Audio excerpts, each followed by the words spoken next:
이 22장이 오늘 창세기 22장 이 본문이 아브라함에게 있어서는 큰 거의 클라이막스죠. 영화를 만들면 이 아브라함의 인생의 영화를 만들면 이 부분이 가장 절정인 거예요. 가장 큰 절정이 이룰 수 있는 그러한 장면이죠. 이삭을 드려라. 그리고 그 이삭을 죽이려고 하는 그 장면을 보면 대단히 충격적이기도 하고 이 절정에 다루는 그 부분임을 볼 수가 있습니다.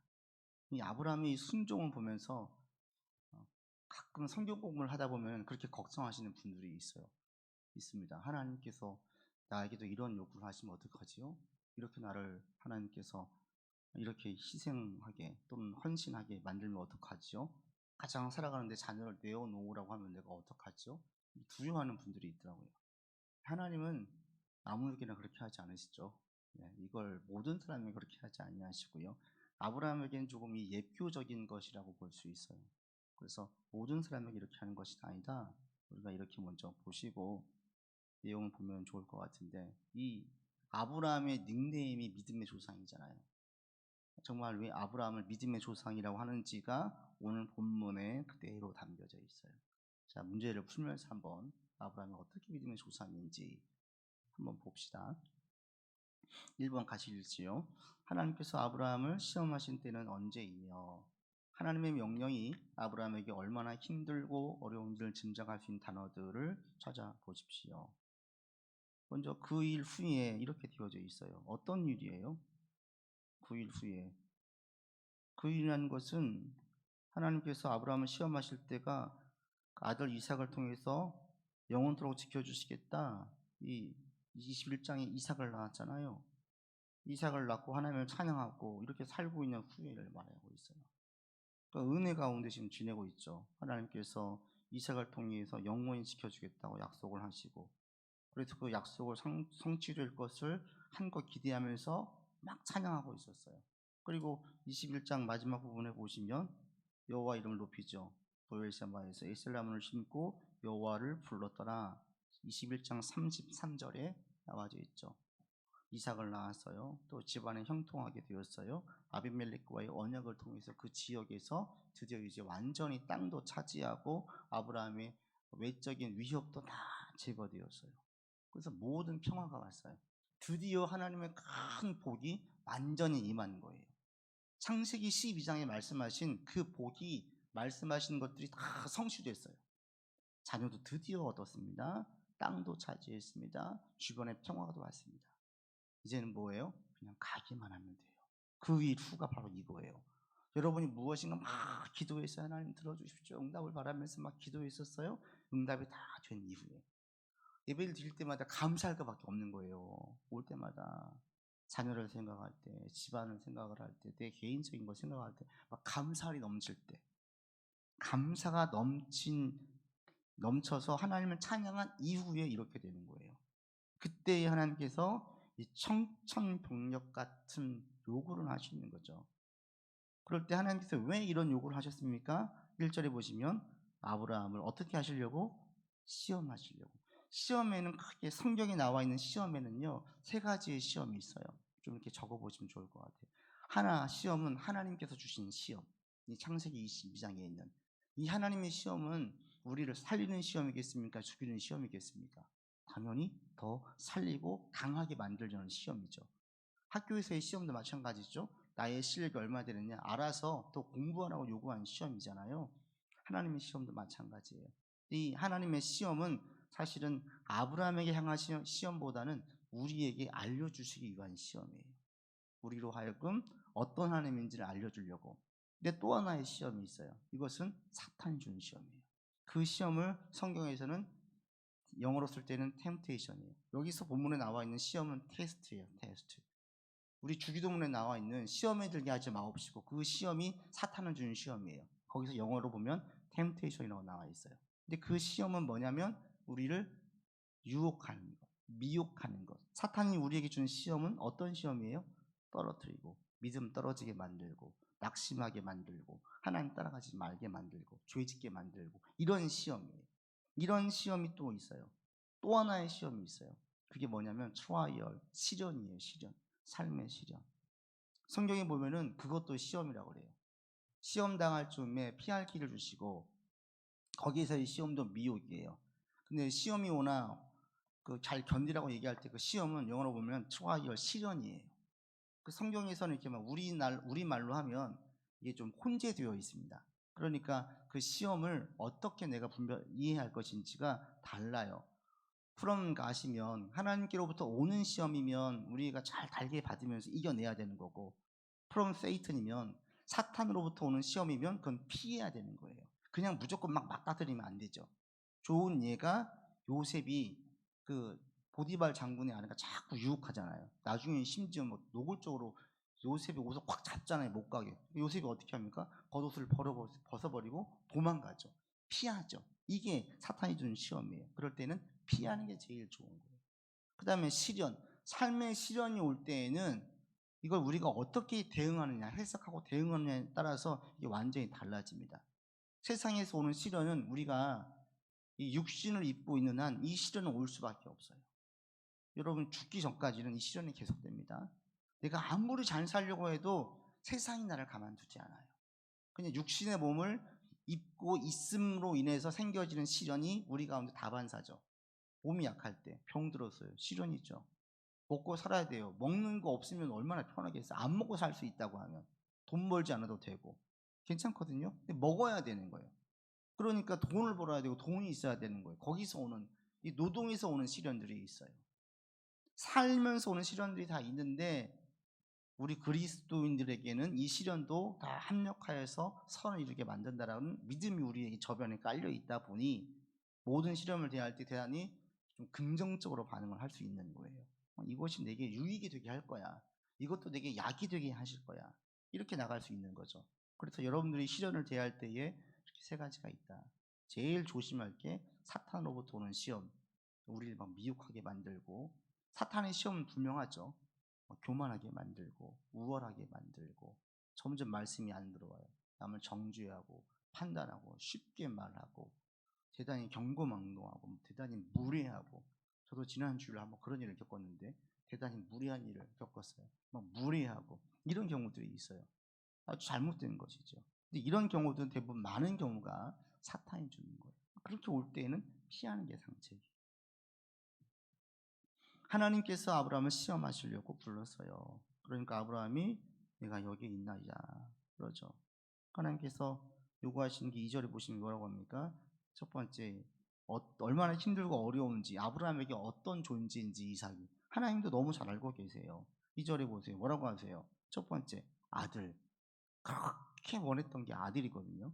아브라함이 원했던 게. 두 번째, 사랑하잖아요. 세 번째, 독자 하나뿐.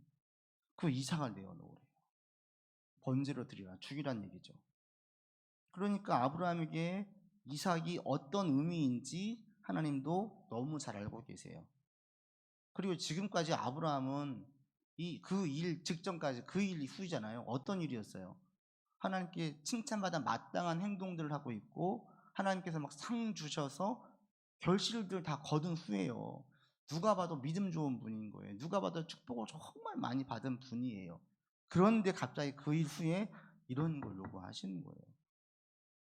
참 이게 보면 하나님께서 정말 가끔 보면 좀 너무하신다 싶을 때가 있어요. 지난번에도 그 수능 끝난 다음에 딸아이가, 공부를 잘하는 딸아이 권사님 계셨어요.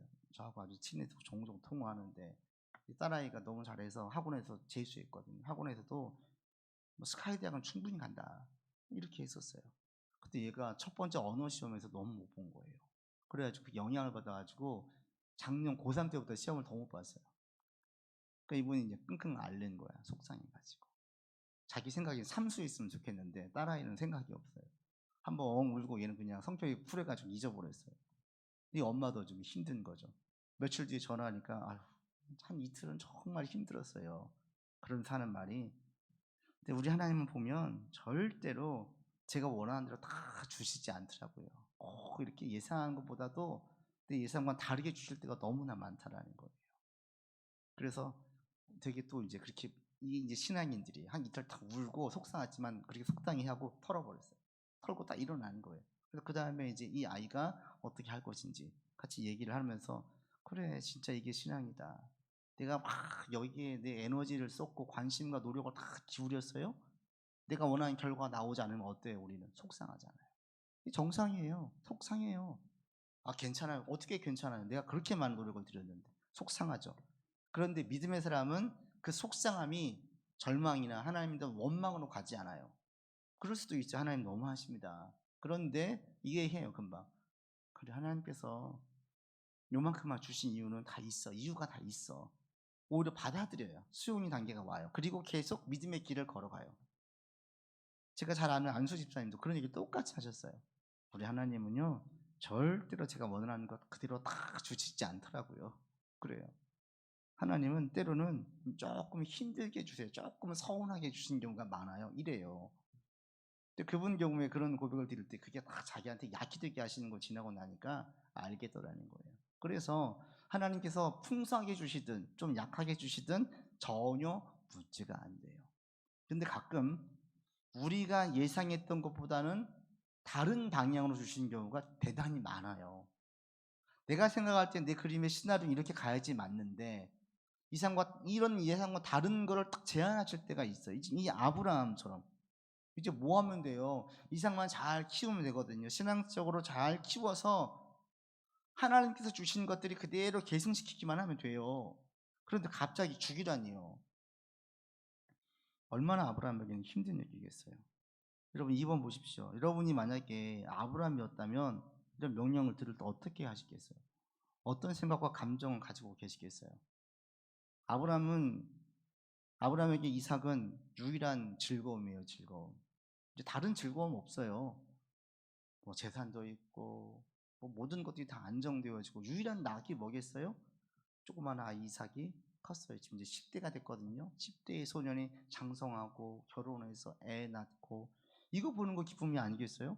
아브라함에게 유일한 낙이에요. 여러분 볼 때마다 기쁨 나에게 기쁨을 주는 거 그거 내놓으라고 얘기하면 여러분 어떠시겠어요? 조용히 내놓으시겠어요? 이런 이 성경 공부를 하면 같이 나눌 수가 있는데 들어보면 대단히 재미있어요. 여러분 어떠실 것 같으세요? 일반적으로 어떨까요? 3분 보십시오. 어떠한지. 보통 우리가 그럴 때 하나님 자꾸 원망하고 따지고 이러잖아요. 3분 보십시오. 같이 읽겠습니다. 아브라함은 하나님의 명령에 결국 어떻게 반응합니까? 아브라함의 행동을 면밀히 관찰한 후에 어떤 특징들이 나타나 있는지를 찾아보십시오. 봅시다. 먼저 3절에 보시면 명령을 받은 다음에 아브라함이 어떻게 합니까? 아침에 일찍 일어나. 이런 부분을 좀 적어두거나 밑줄을 그어주세요. 아침에 일찍 일어나세요. 이걸 무슨 의미예요? 즉각적인 순종을 의미해요. 고민하지 않아요. 바로 순종이에요.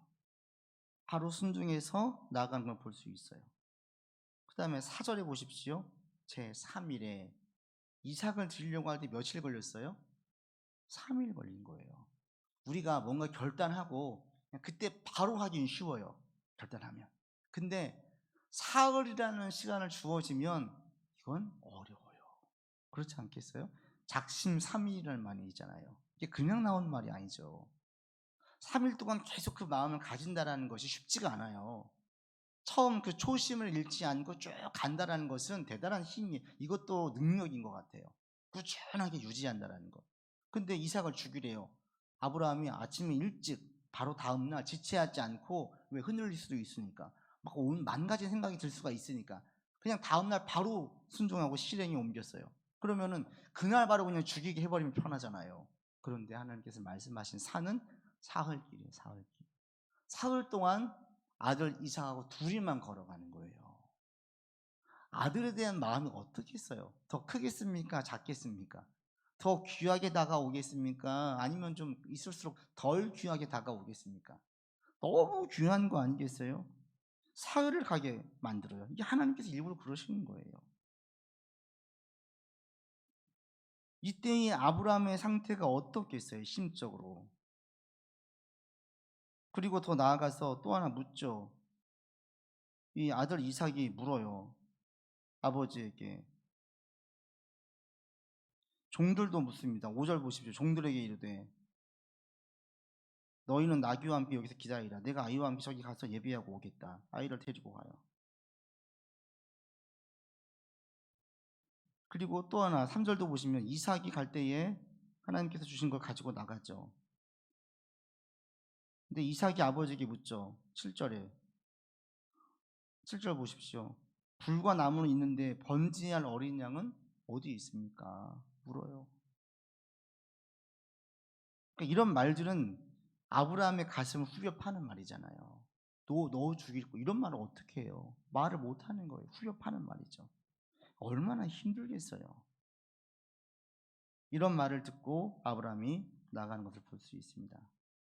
근데 여기서 한번 생각을 해보세요. 저도 이게 성경 공부를 할 때 한동안은 정말 아브라함이 힘들었겠다 이런 생각을 했었는데 제가 질문을 드려볼게요. 아브라함이 이삭을 죽이려고 할 때 아브라함은 이제 이삭을 포기하겠구나 이 생각이 컸겠습니까? 아니면 하나님께서 이삭을 다시 살리실 거야 이런 마음이 있었을까요? 1번, 2번 어떤 마음이실 거예요? 손가락으로 1번 포기할 수도 있다. 2번 살리실 거다. 정답은 2번이에요. 2번이에요. 그게 알 수 있는 내용들이 가만 보면 나와요. 하나님께서 우리가 그냥 신앙이 없을 때 가볍게 보면 진짜 힘들었겠다. 힘든 부분도 있겠죠. 죽여야 되니까 있겠지만 아브라함은 어떤 게 있었냐면 하나님께서 반드시 살려주실 것이라는 확신이 있었어요. 그럼 어떻게 알 수 있냐면 보십시오. 종들이 요구할 때 종들에게 말씀할 때 보면 알 수 있어요. 첫 번째 5번 보시면 5절 보세요.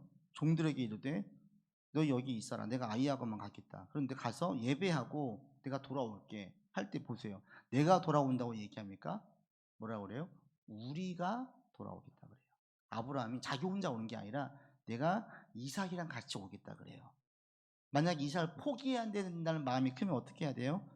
가서 번제 드리고 내가 오겠다 그래야 돼요. 그런데 아브라함은 이삭 우리가 함께 오겠다 그래요. 그렇죠. 그리고 7절도 보시면 아버지 어디 있어요? 번제물이 어디 있습니까? 그러니까 8절 보십시오. 같이 읽어보죠. 아브라함이 이르되 내 아들아 번제할 어린 양은 하나님이 자기를 위하여 친히 준비하시리라. 뭐라고 얘기합니까? 너다. 안 그러고 하나님께서 친히 준비하셨어 라고 말씀하셨어요. 그래서 그곳에서 제단을 쌓아요. 친히 준비하셔서 하나님께서 따로 준비하실 것이다 라고 얘기하는 거죠. 이 준비하실 것이라는 거 보면요, 영어 성경에 보면 이게 친히 준비하시리라가 현재형이 아니라 미래형이에요. 하실 거야 이거예요. 너야 이것은 현재형이잖아요. 영어로 보면 will이 들어가 있어요. will provide. 준비하실 거야. 지금 뭐가 있냐면 내가 도저히 모르겠어. 왜 너를 죽이라고 하는지는 모르겠어. 진짜 모르죠. 아브라함이 어떻게 알아요?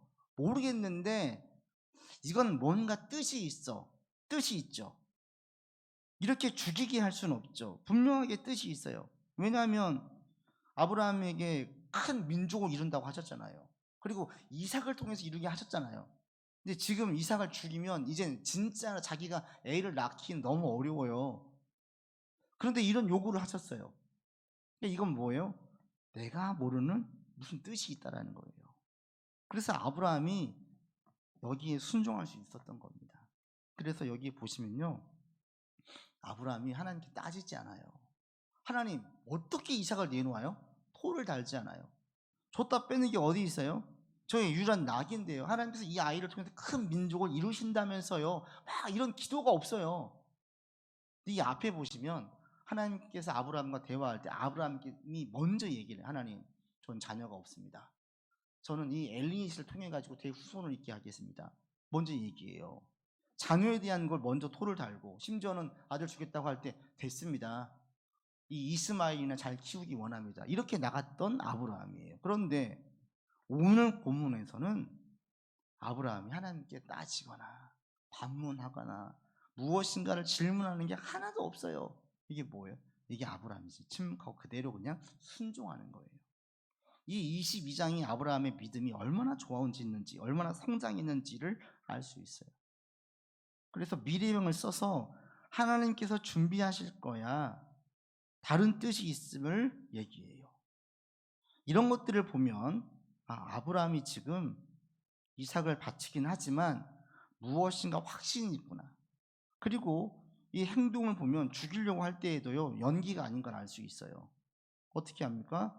9절에 결박하죠. 10절 손을 내밀어서 칼을 잡고 아들을 진짜로 잡으려고 했어요. 죽이려고 했어요. 뭐가 있어요? 죽여도 하나님께서 살려주실 거야.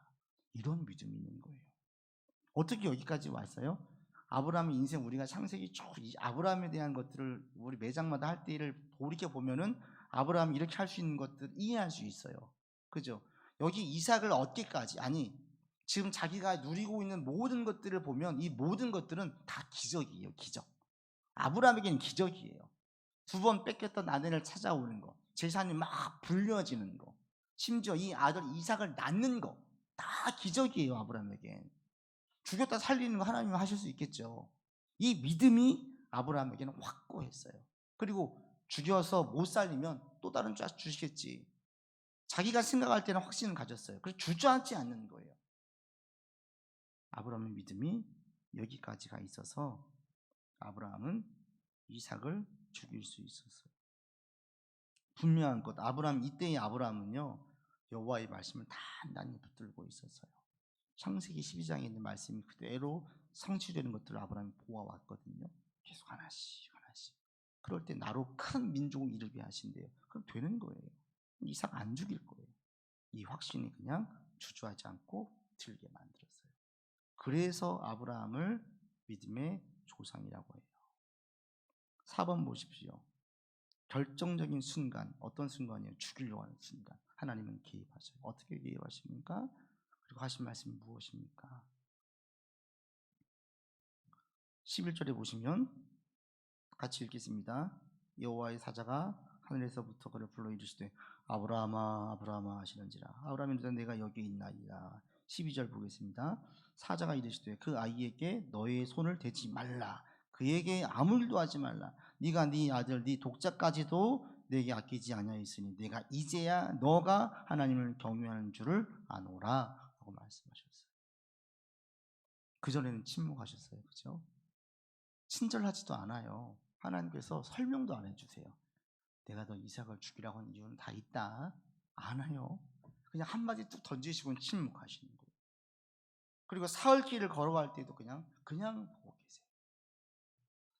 여러분, 우리의 삶에도 이런 하나님의 침묵 기간이 있습니다. 그죠? 있어요. 그냥 다 응답해 주시면 얼마나 좋아요. 얼마나 재밌겠어요. 여호수아가 여리고 성을 점령하고 가나안 땅을 정복해 나갈 때처럼 계속 승리만 있으면 얼마나 좋아요. 막 하나님께서 계속 도와주시면 얼마나 좋아요. 그런데 신앙의 길은 그렇지 않아요. 많은 경우 또 매우 잦게 하나님은 침묵하세요. 왜? 우리의 신앙을 견고하게 하는 데에 하나님의 침묵이 반드시 필요하거든요. 그래서 우리 가운데 침묵하시면서 우리가 이겨내게 만드세요. 견디게 만드세요. 바로 응답해 주시지 않고 계속 웨이팅하게 만드시는 거예요. 계속 이렇게 뭐가 있어서 물이 흘러가지 못하게 막아두세요. 그런데 계속 시도하게 만드는 거예요. 그때 하신 말씀이 뭐예요? 하나님께서 이제야 12절 보시면 이제야 네가 하나님을 경외하는 줄 알았다 그러세요. 하나님께서 진짜 이제야 아셨습니까? 아니죠. 전제하시는 분인데 이미 알고 계세요. 이건 뭘 얘기하겠어요? 우리에게 알려주는 거예요. 우리에게 깨우치기 위함이에요. 여기서 중요한 것은 이제야. 이 이제야가 어떤 뜻입니까? 5번입니다. 이제야 경유한다. 그래서 우리가 알 수 있는 하나님을 경유한다는 말의 뜻이 무엇입니까? 뭐라고 생각하십니까? 아브라함이 뭐 할 때? 이삭을 죽이려고 할 때, 전적으로 삶에서 순종할 때, 실천할 때.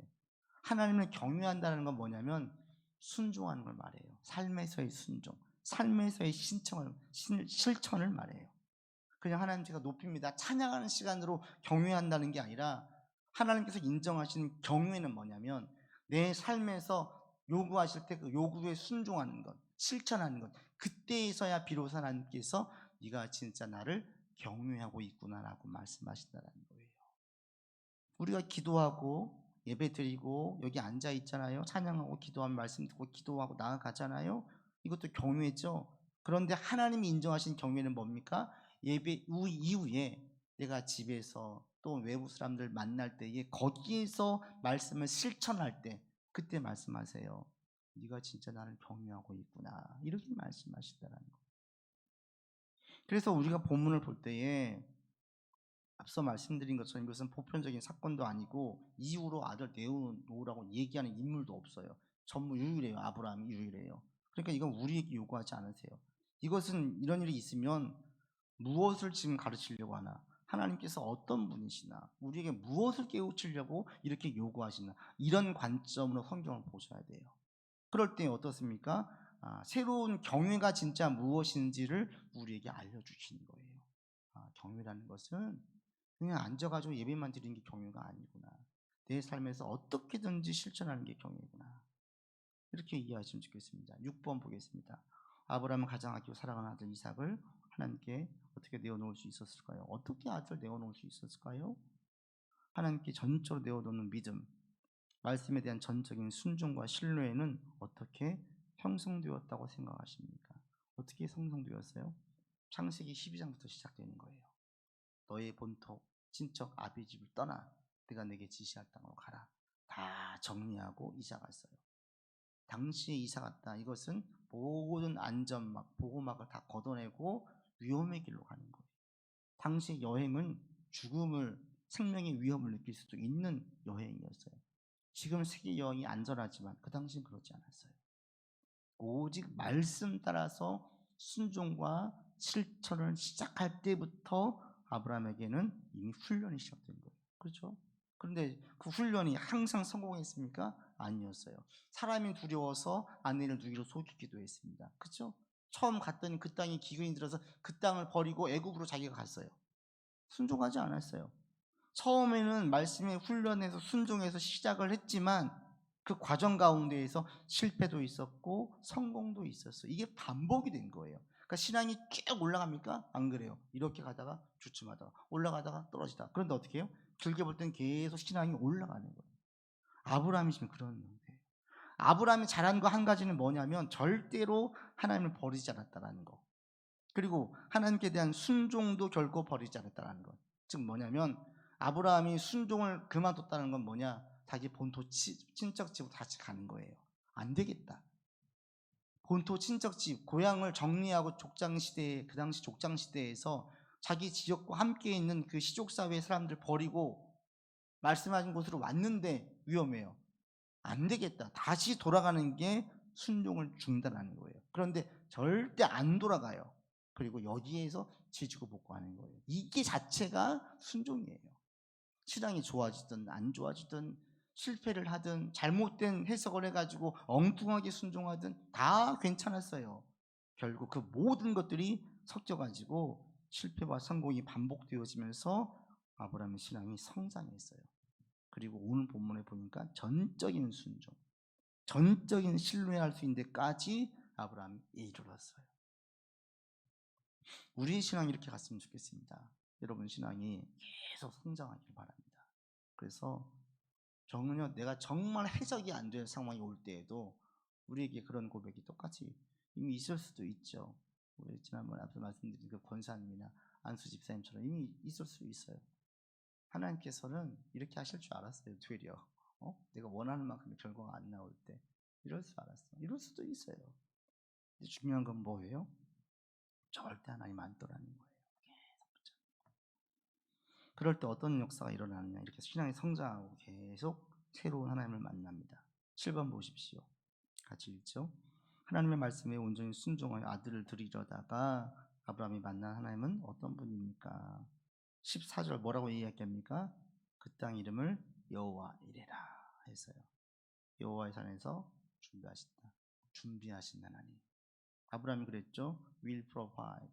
하나님께서 준비하실 거야. 믿음대로 준비가 됐어요. 그래서 확신 가운데 순종할 수 있었어요. 그랬더니 진짜 그 믿음대로 보았어요. 여호와 이레. 준비하신 하나님. 그래, 이렇게 망하게 하시지 않을 거야. 나를 인도하실 거야.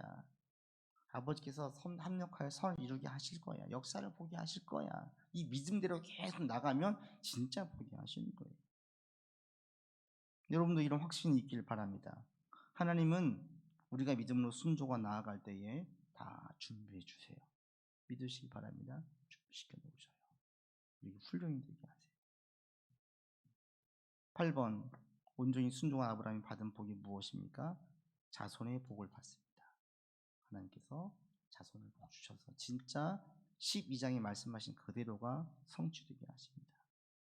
우리의 삶에 이런 가시적인 성취가 계속 보여질 수 있기를 바랍니다. 그 가운데는 하나님의 침묵도 있고요. 때로는 내가 감당하기 어려운 요구일 수도 있고요.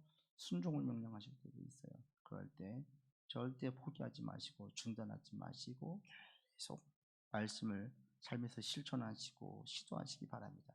실패해도 괜찮아요. 잘못도 계속해도 괜찮아요. 중요한 건 계속 실천하는 게 중요한 거예요. 시도하는 게 중요한 거예요. 그러면 우리의 신앙은 계속 성장합니다. 새로운 것들을 경험하게 되어지고 새로운 하나님을 보면서 성장해요. 그리고 아브라함의 말년에 받은 복처럼 진짜 우리 가운데 많은 것들을 채워주신 것들을 보게 되어지고 하나하나 다 하나님의 은혜입니다. 이런 고백을 하게 됩니다. 이런 은혜가 있기를 바랍니다. 아멘. 기도합시다. 같이 기도하고 마치겠습니다. 하나님, 우리 믿음이 아브라함처럼 성장하기를 원합니다.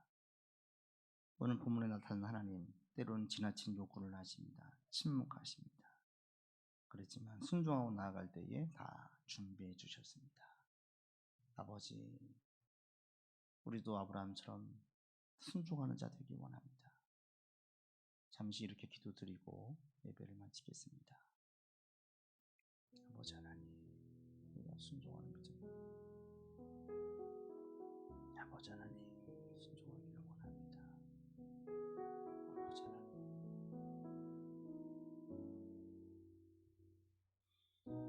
아버지 하나님, 우리가 순종하는 자, 순종하는 믿음을 가진 자 되기 원합니다.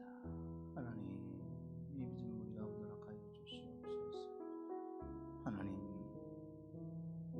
아브라함이 창세기 12장에서의 아브라함과 창세기 22장에서의 아브라함은 너무나 다릅니다. 하나님, 우리도 이렇게 신앙이 성장할 수 있기를 원하고 계속 성장하기를 원하고 결실을 맺기를 원하고 응답받기를 원합니다. 하나님, 결국에는 우리가 원하는 것보다 더 많은 것들을 주신 주님이심을 저희가 믿습니다. 정말 노년의 아브라함은 큰 복을 받았고 하나님 감사와 찬양을 올리면서 그 인생을 마감할 수 있었습니다. 아버지 하나님, 우리가 주 안에 있을 때 우리를 통해서 많은 것들을 부게 하시고 많은 열매를 맺게 하시고 감사 찬송하게 이끌어 주실 것을 믿습니다. 하나님, 이 역사가 우리의 삶에 있도록 아버지 주장하여 주옵소서. 주님 인도하여 주시옵소서. 하나님, 우리 믿음을 굳세게 하여 주시옵소서. 아버지 여호와 이레 하나님을 찬양합니다. 여호와 이레 하나님을 찬양합니다. 하나님 주장하여 주시옵소서. 아버지 인도해 주시옵소서. 아버지 하나님, 하나님의 요구와 명령에 즉각적 순종과 해석할 수 없었고 이해할 수 없었지만 따라갔던 아브라함의 행동을 보게 되어집니다. 우리가 아브라함과 같은 믿음을 가지기 원합니다. 하나님의 명령에 의심하지 않고 불안해하지 않고 주저하지 않고 토달지 않고 나아갈 수 있는 데까지 믿음이 성장할 수 있도록 우리를 인도하여 주시옵소서. 아브라함에게도 많은 실패와 좌절과 잘못 해석한 그런 경우도 있었습니다. 그럼에도 그의 신앙이 계속 성장한 것처럼 우리가 날마다 주 안에 있으므로 우리의 신앙이 조금씩 더 성장하고 더 깊어질 수 있도록 인도하여 주시옵소서. 여호와 이레의 하나님을 찬양합니다. 예비하신 하나님, 말씀으로 순종하고 나아갈 때에 예비해 주시고 인도해 주신 주님을 저희가 믿습니다. 주님, 우리의 삶에 여호와 이레의 하나님을 찬양할 수 있도록 역사하여 주시고 응답하여 주시옵소서. 이제는 우리 구주 예수 그리스도의 은혜와 한없으신 하나님의 사랑하심과 성령의 교통하심과 교제하심이 여호와 이레 하나님을 찬양하고 내게 주실 것을 믿고 주어진 삶에서 순종을 다시 한번 다짐하고 실천을 시도하려는 노력을 계속 가지기를 원하는 주의 백성들 위에, 이들의 삶의 자리 위에 오늘도 주의 복음을 들고 세계 열방에서 귀한 복음을 증거하고 계시는 믿음의 사람들 위에 이제로부터 영원토록 함께 계시기를 간절히 축원하옵나이다. 아멘.